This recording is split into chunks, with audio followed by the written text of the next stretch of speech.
I am going to be reading from my brand new book, Prometeo, and I'm just going to start. So I'm CDL Young. This poem is titled Mestizaje. Mm. At the ruins of Tulum, on a boulder half buried in sand on the famous beach, below the often photographed pyramid that stares out at the sea, I found a petroglyph overlaid in white chalk to better demonstrate the bird-like thing carved into the rock's side. I had seen it before, in Cuba maybe, or Puerto Rico, somewhere on one of the islands out across the sea, watched over here by trees and pyramids. The bird on this boulder, like the one I had seen elsewhere, had only one leg. But this should come as no surprise. The Taino, having left this soil many hundreds of years ago in search for new land, new coastlines, they made landfall all across the Antilles and flourished until the Spaniards arrived. As the textbooks will tell you, the Taino are extinct. The people and their culture extinguished by Spain long ago. But tell that to the old brujas, the old island women who will proclaim we are of this dirt and can send any man who stands against us back to the dirt. The irony of this is legion. One did not need a laboratory to cross the tangerine with the grapefruit to make the tangelo, and the Spaniards did not need a laboratory to cross the Taino with themselves. So, when I stand here on this beach at Tulum, is it any wonder we all look like cousins? Not the Spaniards who dabbled in the witchcraft of mestizaje, not the Spaniards who claimed all of this region as their own. No, it is the Taino, cousins to the Maya, that link us. Peer into the DNA of many Caribbean people, and you will find that 10 to 20% of it is indigenous, is Taino. We are of this dirt. We cannot be killed off, the old women say. And in the base pairs of our DNA, we discover the truth. One can hide many things, but the truth is always there. An ancient god buried himself in the dirt that gave rise to the Taino. And with time, the Taino themselves were buried. This is all true, but they are not dead. No, no, not dead. They are buried within us. I want to take this moment to thank the great people at Malaprops, an amazing bookstore, an amazing independent bookstore in Asheville. And if any of you are ever in Asheville and want an hour or two to get lost among books, I would definitely recommend Malaprops.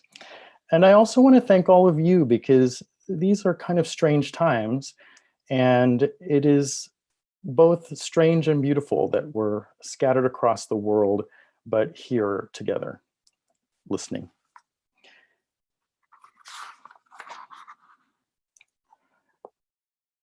The next poem I'm going to read is titled Portrait in Salt and Dusky Carmine.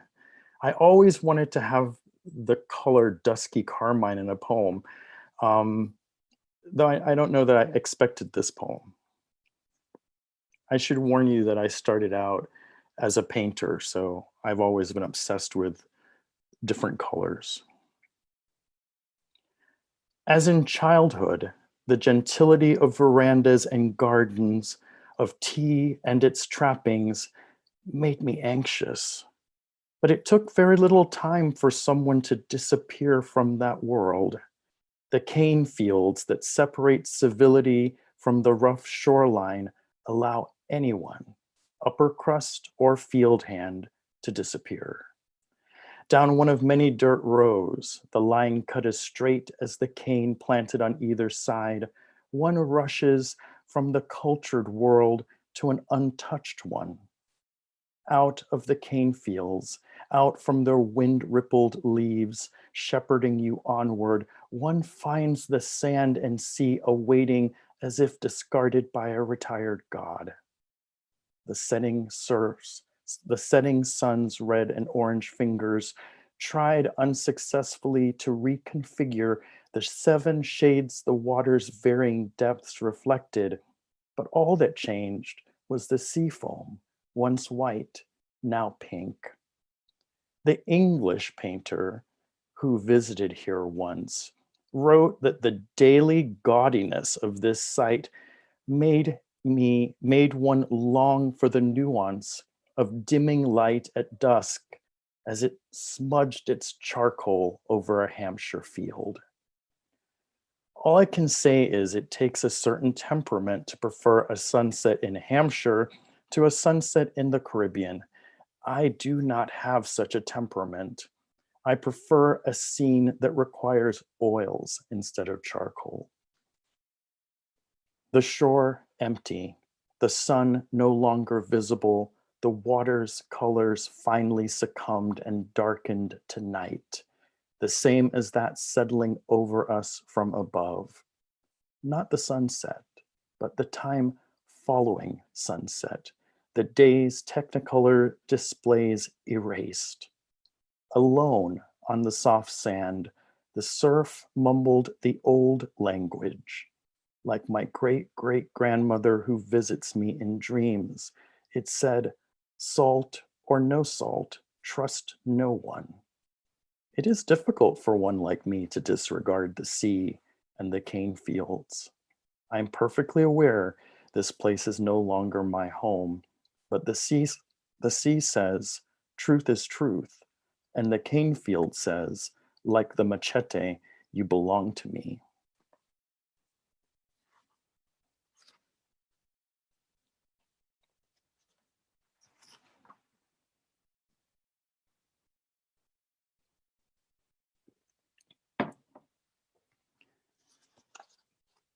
There are several elegies in this book, and I'm only going to read one of the elegies.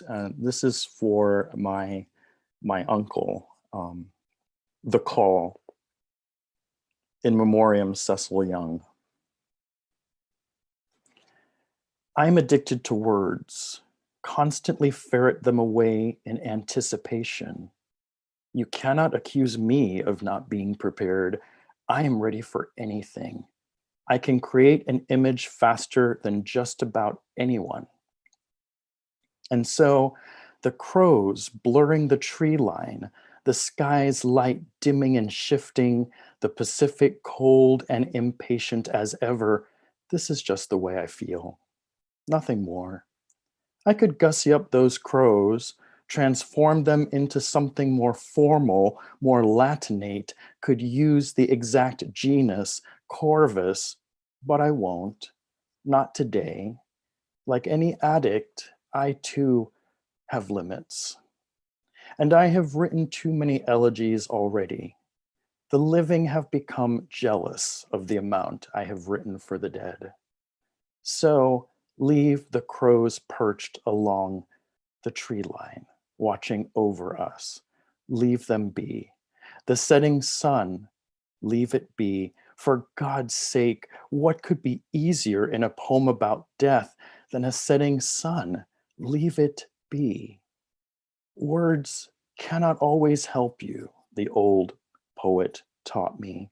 Cannot always be there for you, no matter how you store them away with sharpened forethought. Not the courier in his leather sandals, his legs dark and dirty from the long race across the desert. Not the carrier pigeon arriving with the news of another dead Caesar and the request you present yourself. Nothing like that. The telephone rings.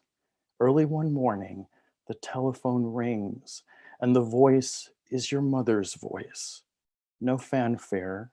Your father's brother is dead. He died that morning. And your tongue went silent. Like any other minor poet, you could not find the best words. the appropriate words. Leave it be now. You let your mother talk and talk to fill the silence.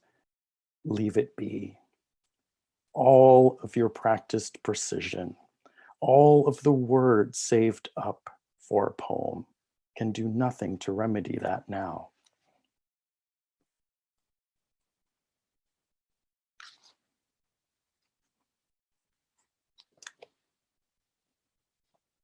I'm one of those people that likes to write poems to get back at people. And this poem was my opportunity to get back at my first art teacher, a very dusty nun I had in high school. It is titled Portrait in Graphite and Ornamental Hagiography. Some of these titles are absurd, I understand. You may not believe it, but I have tried, set my sights on the morning star in belief it would guide me. I have tried. I have tried as the Jesuits taught to be singular, to be whole, to be one. The labor of this was exhausting. Time reveals things one need not appreciate when young, and I fear being singular, being one, is something damned near impossible for someone like me. Saint Jerome, cloistered in a tiny room, found his singular calling in updating the Latin Bible with his knowledge of Greek texts. In Assisi, St. Francis updated nature, called birds out of the trees. I am unfortunately no saint. Fractured, divided to the quick, I am incapable of being singular. And the old man who taught, the old nun who taught art at my high school, who called me a stupid mongrel, understood the very fact long before I did. Profession, family, belief, I can see now my background challenges me, prevents me from remaining true to only one thing. The fog settled over Ocean Beach, settles the matter by embracing everything indiscriminately. And I want to understand why I notice such things. For most of my life, I have desired a category, a designation, but maybe that desire was misplaced. Maybe it was just another failure, a failure of imagination. Outside, two hummingbirds cross-stitch the air. They have lived here for so long, lived off the nectar I boil up for them each week, that they show me no semblance of fear or distrust. They hover and feed near me with violent precision.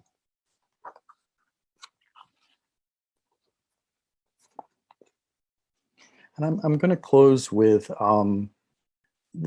it's the final poem of the book, but it's actually the very first poem of all of these that I wrote. And it's very much true, even though it will sound completely fantastical or fantastic. Between the dragon and the phoenix, fire in the heart, fire in the sky, the sun just a smallish smudge resting on the horizon, out beyond the reef that breaks the waves. Fiery sun that waits for no one. I was little more than a child when my father explained that the mongrel is stronger than the thoroughbred, that I was splendidly blended, genetically engineered for survival. I somehow forgot this, misplaced this, time eroding my memory as it erodes everything. But go ask someone else to write a poem about time. Out over the bay, the sun is rising and I am running out of time. Each and every year on my birthday, I wake to watch the sunrise. I am superstitious. And today, as in years past, it is not my father, but my father's father who comes to shout at me. Whether you like it or not, you are a child of fire. You descend from the dragon, descend from the phoenix. Your blood is older than England, older than Castile. Year after year, he says the same thing. This old man dead long before I was born. So I wake each year on the day of my birth to watch the fire enter the sky while being chastised by my dead grandfather. Despite being a creature of fire, I stay near the water. Why even try to avoid what can extinguish me? There are times I can feel the fire flickering inside my frame. The gulls are quarreling, the palm trees shimmering, the world keeps spinning on its axis. Some say I have 9 lives. Others think me a machine. Neither is true. The truth is rarely so conventional. Fire in my heart, fire in my veins. I write this down for you and watch as it goes up in flames. There are no paragraphs wide enough to contain this fire, no stanzas durable enough to house it. Blood of the dragon, blood of the phoenix. I turn my head slowly toward the east. I bow and call for another year. I stand there and demand one more year. Thank you. Thank you, C. Del Young. Thank you so much for that splendid reading. It was all beautiful. I want to express particular appreciation for your retaliatory poem. Dusty Nun. And in part because, you know, what more humane way to get back at someone than through poetry, really. And, you know, if so, really appreciate that. And so much of what you read. Thank you so much. Thank you. I want to say specifically as well, and thank you as well for your kind words about malaprops. We appreciate that very much. And it's a pleasure to host you, host all of you. We'll look forward to the chance to do it in person sometime as well. So next up, it's my pleasure to welcome Abby Wender.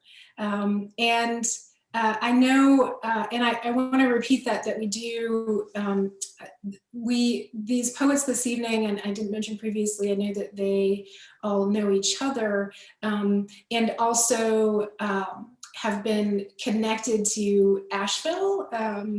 And Abby Wender has a degree from the MFA program for writers at Warren Wilson College, which is here in Swannanoa. And I think all of the poets have a Warren Wilson sort of connection. And so we'll just give a little shout out to Warren Wilson as well, with whom we have a long-standing relationship. Abby Wender's poems and translations have been published in numerous journals. As I said, she holds a degree from the MFA program for writers at Warren Wilson College. And she welcomes into the world today Reliquary from Four Way Books. It is her first published collection of poems, and Abby is joining us from New York City. Welcome, Abby. Thank you. Thank you very much. I'm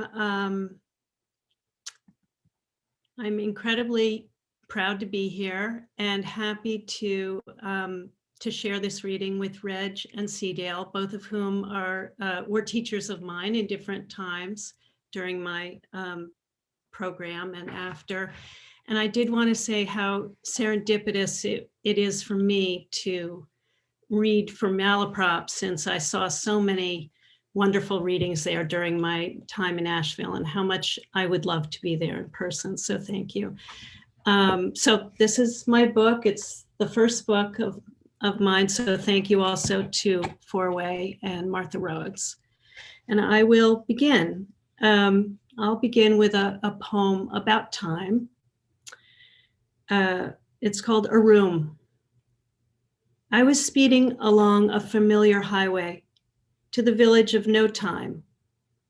No time to visit the ocean ancient companion, my lungs filled with its aching air. No time for salty promises, mildewed sweaters and blankets, cards that would not shuffle.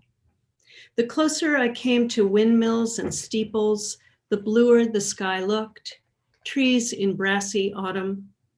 I packed the patio furniture and penny drawer riffraff. I desired Indian head nickels, pfennigs, subway tokens, a tiny cast iron devil playing his tuba. Descartes began by imagining the room emptied.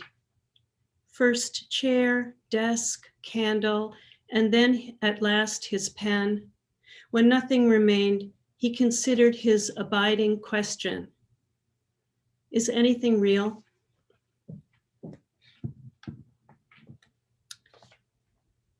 This next poem is called The Dark Sky, and it evokes the bombing of the Twin Towers. So, The Dark Sky. The explosions we heard that day are silent in outer space. The sky has no memory of numbers, nor of phone numbers, dog tags, zip codes, not the dimmest memory. With no end to the stars, it's impossible to compare the universe to ourselves, so let's avoid comparisons altogether, the way a physician avoids a final diagnosis. Ancient Egyptians believed the heart stored memory. They mummified it too inside the body, then buried everything along with cat, dice, and spinning tops, pastimes and memories bundled together in hemp. This pallet you and I lie on is made of longing, how we love to yearn. And what's love hurrying us to? A house of clouds? I guess we evaporate. We fear it. It's the knife we dare not touch. The knife that pierces fog, though I can't say why. The core of this book is the story of one of my brothers, sort of, but it's the loss of a brother. And I'll read a couple of poems that are from that core story. This is called Brother. Because he can't tell his own story, may he never sleep another night in jail. May he never shiver heroin sweat, flea bitten, rib broken. Because he forgot that we walked with our dog, may he never forget the blue spotted salamanders we found in muddy banks, or how we swung by the rope into those rough waves. May he sing all night, dream of a sunflower woman. And let me forgive him, brother and consolation. Though he dealt me a bad hand and the price rose, let me not forget him, brother and sorrow. Returned from prison, those 5 years engulfing him like a rubber suit. His cheerless eyes pondering me, my every fortune.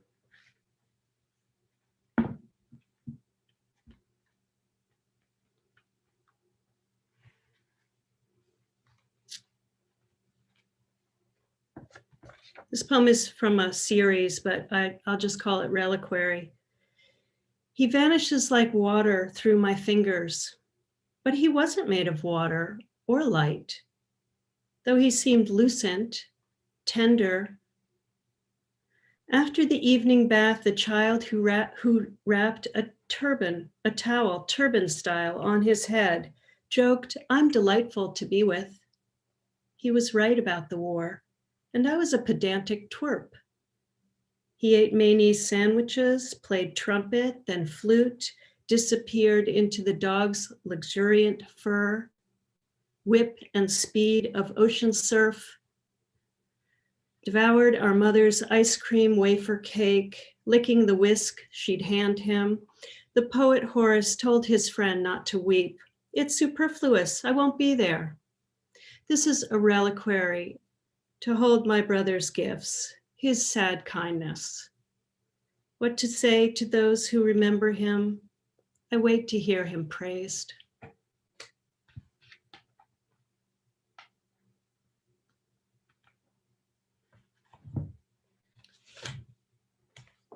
This is called Via Negativa. This time I won't think the sky is falling while riding the bus to Rikers Island. In the prison waiting room, no guard will touch my shoulder, say, why so scared? This time I won't be afraid, won't flinch, won't shudder. Cameras won't seek us, clicking from every corner, and he won't ask if I have it, and I won't have it, pressed into my sneaker. Dope, like me, closed in a yellow balloon. Let's see.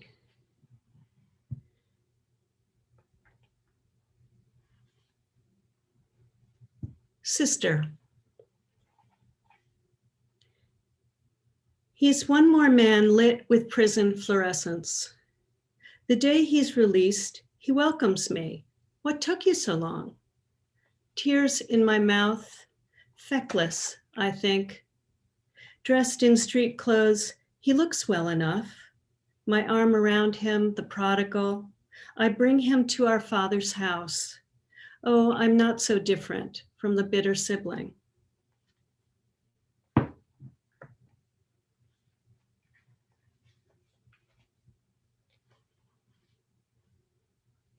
Here's a little poem for our time. Barn swallow. Shit streaks off the glass, and the swallow shrieks from a near tree.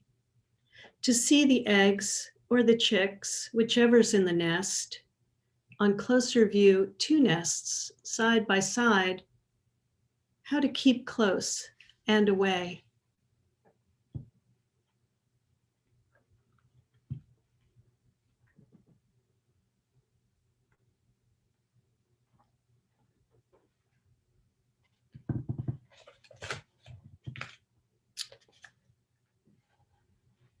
This is called After Daniel Chester French's Angel of Death Staying the Hand of the Young Sculptor, which is a memorial sculpture that I happened to see at the Met a few years ago. There comes a time when I can't look. The angel with her sweeping feathered wings is too real. I no longer believe in angels or that she snatched life from the young sculptor. Abraded by time and weather, her vague face stays hooded, while his countenance remains sharp and lively. How spirited his body appears beneath the stone apron that protects him from dust. There comes a time when I stop asking why. Reasons flake away. I'm not even looking at them. Someone else has my eye. I just don't want to see their fingers touch. The chisel taken from his hand.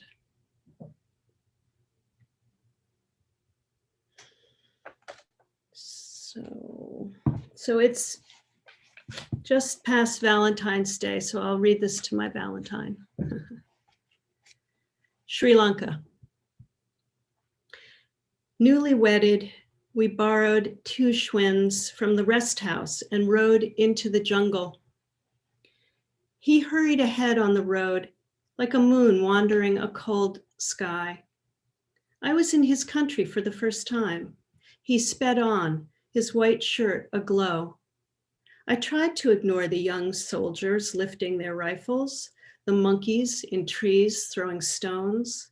A water buffalo turned its head as we passed the reservoir where women wash their hair. Stone pillars, elbows from weeds, and the sun flamed out. The bow tree we circled, grown from a sapling of Buddha's tree, another transplant, was draped with flags, roots half buried by incense ash and lottery stubs. Hundreds of years ago, a monk carved these words on a rock to his beloved. Talk to me gently of your heart, impenetrable. I seek you in the monk's arcane verse, the improbable evidence of things I long to see, like those who hold oil lamps to light the road.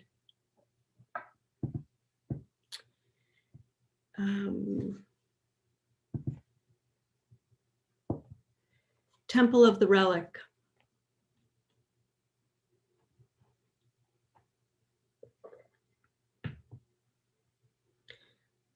Like an article of faith, the camera is slung over my husband's chest. We enter through hoops of metal detectors. Soldiers search bags and frisk our children. Shoes at the threshold, we walk barefoot into a labyrinth.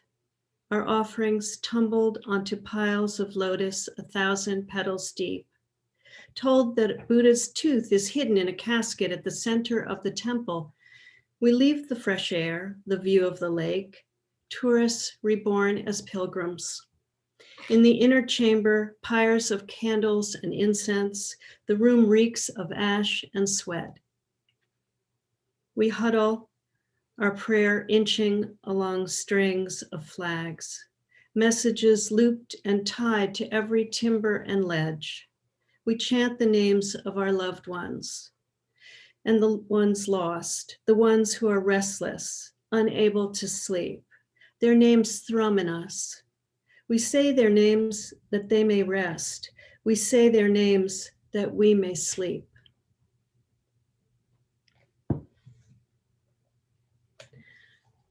Fable.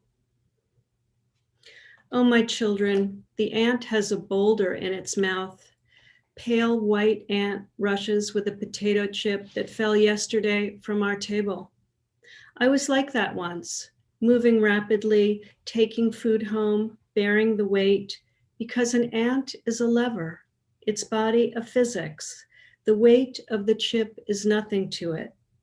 Oh, wonders of the world, I am nothing compared to the work.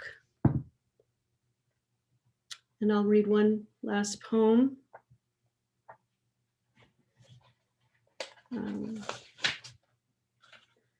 This poem is called Translation, and I'm also a translator from German, so this has been a major preoccupation of mine. Translation. In English, we come to grief and drive drunk over a cliff, or it befalls us, a stroke or lightning, and we grieve. A famous translator said to her students, "Tend the fire," every word born with its sphere of heat. "Look up from your pages," was another phrase she'd say, both at once, like riding a bicycle with no hands. At her desk, the translator wrapped a dictionary absently, searching for a pattern as she mourned her son's accidental death, an absurd event. The heat searches for us. Last night, every leaf blew off the linden tree. This morning, it's filled with ravens, flapping their jewel black wings, lifting off. Thank you. Thank you, Abby. Thank you. Another beautiful reading. We so appreciate it. And thank you for sharing about your brother with us. That's something particularly special to write about and speak about our loved ones that we lose. So thank you for sharing with us. And I just want to add again to all of the congratulatory messages that we're receiving from folks in the audience, congratulate you again on publishing your first book of poetry. Thank you. Thank you very much. You're welcome. So our final reader this evening is Reginald Gibbons. Reginald is the author of 12 poetry collections, most recently Renditions, again released today from 4-Way Books, as well as volumes of poems in translation, a novel, short fiction, and a book on poetic technique. He's won numerous fellowships, awards, and other honors, and his work has appeared widely. Teaches at Northwestern, where he is a Francis Hooper Professor of Arts and Humanities. Welcome, Reg.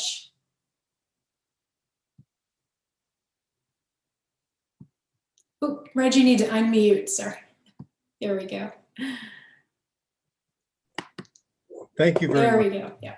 My thanks to Malaprop's, a store I love, and my thanks to everyone at Four Way Books, and especially Martha. This is my book, and I hope you're able to see that. Let me read 2 sentences from an afterword. One's work and life as a writer are built on a deep dependency on other writers. This collection of versions of riffs on and responses to poems in several languages is intended as an honoring of particular poets and poems. I'm going to start with a version of a very famous poem by Pablo Neruda, which he called Walking Around. He used an English language title. I've given this one the equivalent title in Spanish, Ambular y Deambular. It's a little bit of a pun. And, you know, Neruda's poem is full of bitter jokes about himself and about life and art and angry outbursts at the wrongs of his day. So here's another version of Walking Around. It turns out I'm so tired of being a man. Parties and dinners, I get there too early, wilted, wordless. Yet the door I can't open is me. I'm a plastic swan toy left for dead in a motel pool of ancestors and ashes. The sight of crowded day labor street corners makes me cringe and wail. I just want some rest, the way stones rest or bolts of wool. I want to not keep gawking with my left eye at courthouses or violent street busts or little kids alone on the sidewalks or in pawn shops, the eyeglasses and violins, or at the hideously happy shouters at fascist rallies. I'm tired of my own 2 feet. I'm tired, it so happens, of my toenails, my hands, my shoulders, my shadow. It turns out I'm so tired of being a man like me, so tired. But, well, okay. But do I, on a lark, mock a nasty county clerk or a senator with a gift of a bouquet of stinking weeds? Or a priest I know, get a lawyer for his victims? Yeah, it would be beautiful to stroll the sidewalk swinging a long, sharp myth, green blade, green handle, and shouting till the Chicago cold freezes me to death. I don't want to be a root anymore. Me too, a twisty sociopath, gloomy and shivering, pushing and pushing. What else can I do? My unconscious hand into the wet guts of the earth to get whatever's down there. One blind root pulling up another. Every day, pondering it, gnawing at it. I can't atone for what I've done. It's all regrets and guilt and dread. I don't want these pathetic setbacks of mine. I don't want to exist as some freakish, eyeless underground root throwing up his tendril hands at everything that's wrongful when I've gone through some beat up alley door and down basement stairs into a coffin club jammed with the dancing dead. That's why when Monday sees me coming, it burns like stolen gasoline. When it sees my jailhouse face, it runs. And then for 24 hours, it shrieks like a wounded wheel you could follow into the night by its bloody tracks. Inside clammy depressions that I think you know too, Mondays shoulder me into the darkest corners. Mondays send me to clinics where bones are jumping out the windows. Mondays shove me into mostly empty bars reeking of toxins as well as booze. Mondays fill the ERs with plague victims, each now alone. Looking in through the window of an animal shelter, I can't endure those dog leashes dangling from a nail. In half asphyxiated trees, birds look the color of bile. On cafe tables, I've seen false teeth that people forgot. Really, mirrors everywhere should be weeping with shame and calling, "Help, please." Crop tops, muscle shirts, tweets, online creeps, pandemic parties in the streets. So as calmly as I can, with my shoes on, with my hurts on, with my eyes on, I walk and walk. I'm filled with feverish diminutions and tarragon memories. I walk and I wander past prosthetic shops and comedy clubs, past empty storefronts and sick sleeping beggars and sunless dank cul-de-sacs where people's wire clotheslines sag and drip polluted tears from socks and sheets and shirts.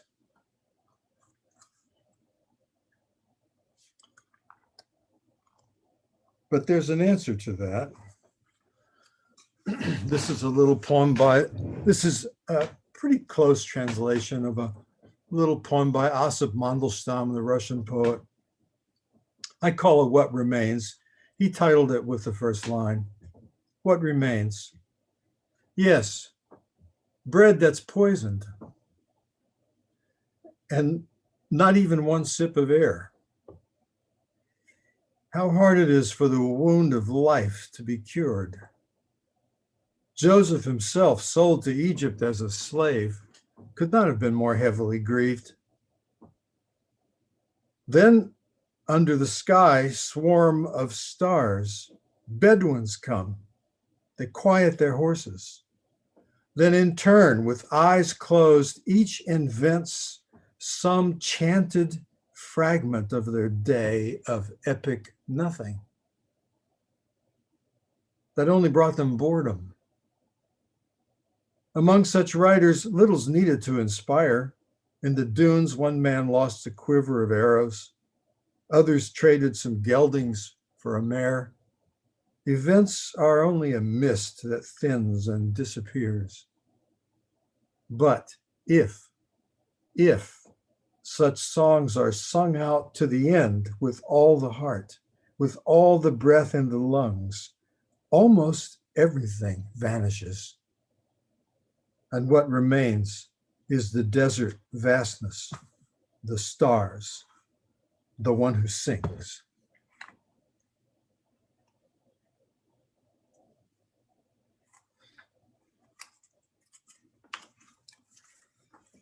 This poem is based on some lines, just a few lines of a 1956 poem by Boris Pasternak, who had been in hospital for a heart attack.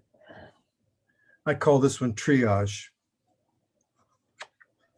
Along my hospitable hall, I hear tongues speaking in people. A kind and suffering, jumbled and scared, multilingual choral improvisation.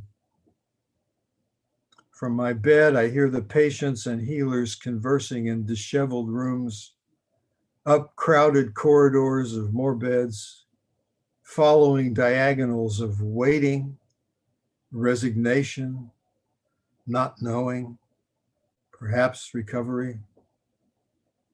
In the whole inmost ward of myself, the beds are occupied by slow-moving remembrances, like time-lapse flower novels. At night now, outside the closed windows within me and outside the clinic, I see tiny stars glittering at the bare twig tips of dark, cold, sleeping winter lindens and maples, each twinkling branch end, a midnight candelabrum of the cosmos.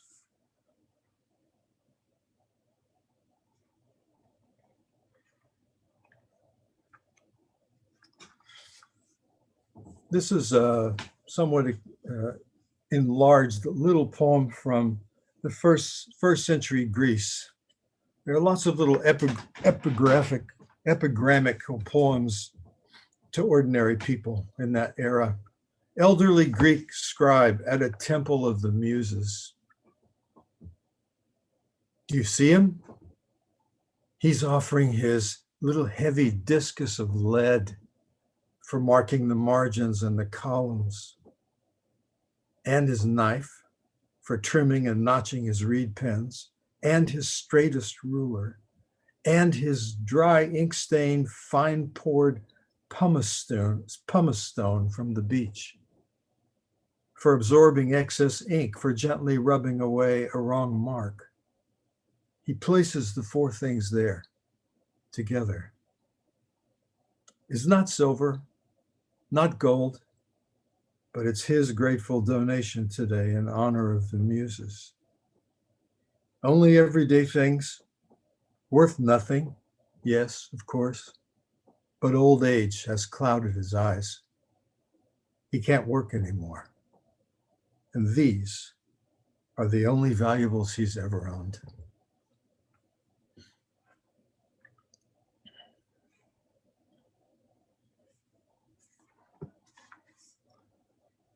This poem is made from a few lines in a 1916 poem by Marina Tsvetaeva, Russian poet.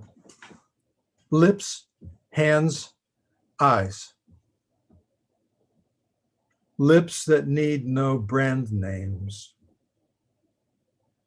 Hands that dream the score of a gigue or await an escape into fugues.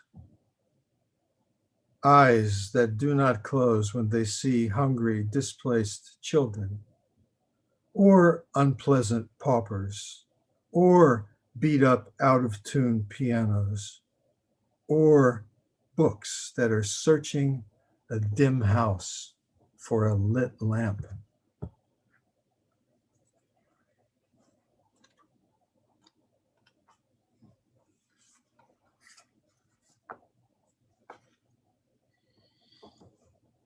This one's based on a poem by Yehuda Amichai.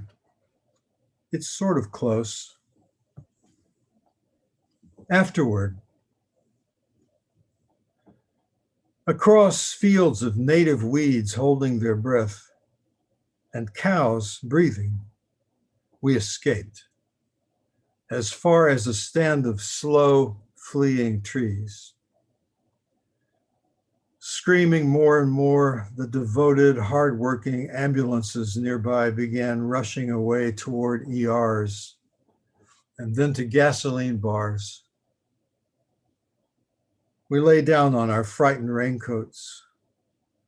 Our shadows among the oaks remained on tiptoe, on watch in all directions. We lay there till in moonlit midnight, came more assault rifle shooting elsewhere. The wind winged away, gasping, and hid in ditches with the surviving children. The ditches dug themselves deeper into clayey dread, and dark ravines crowded up into our helpless thoughts and memories of earlier times of such chaos rushed through you. And then deep into interior rifts of the earth, your innerness too fled. I followed, looking back. Everyone's lungs were bleating like smoke alarms, but softly. And we keep hearing a command to forget. But to forget would mean not helping everyone survive.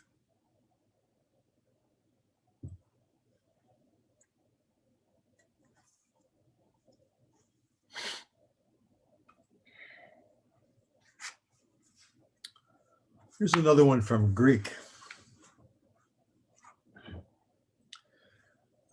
It's from Sophocles. It's from a lost play. He wrote well over 100 plays, but all but 7 are lost. And there are little fragments that were preserved by this scribe or that scribe in one manuscript or another, and this is one of them. The title's the first line. The god Eros, who cannot be thwarted, overpowers not just and unjust human beings only, but animals too. And even the breath of gods trembles, shakes, stops, bursts when Eros wings into them, even from far away at their culminations. Great Zeus himself retreats sometimes from the overthrowing comeliness of mortal bodies. He himself is far too weak, even he, to ward off Eros. Even Zeus wants, more than anything, just to give in.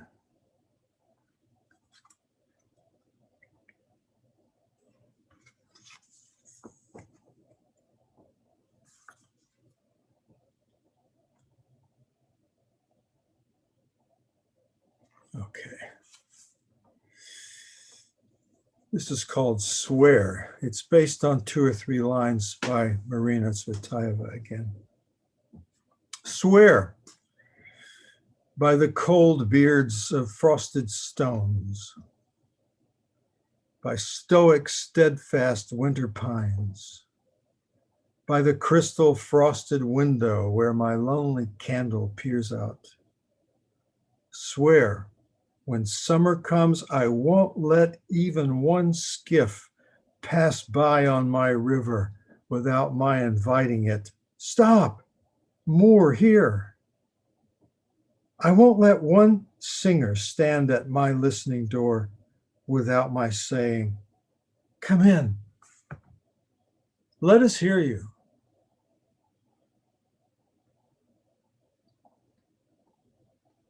And I'm going to end with this one. This is a translation. It's quite close to the original of a poem by Osip Mandelstam. In Russian, the first lines are titles. This would be For Your Sweet Joy.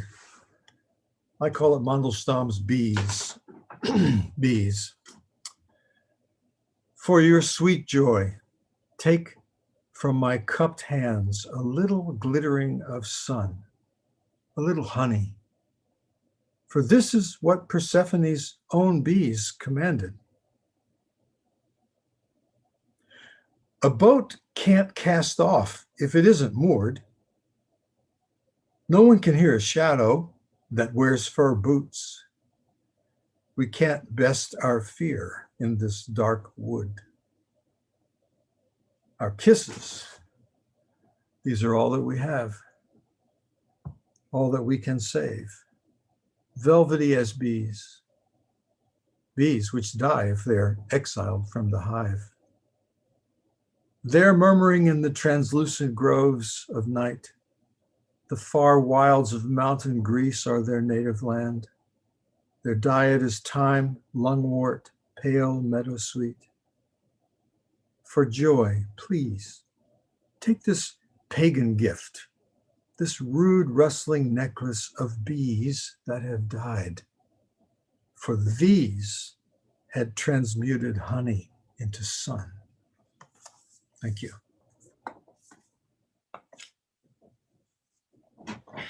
Thank you, Reg. Thank you.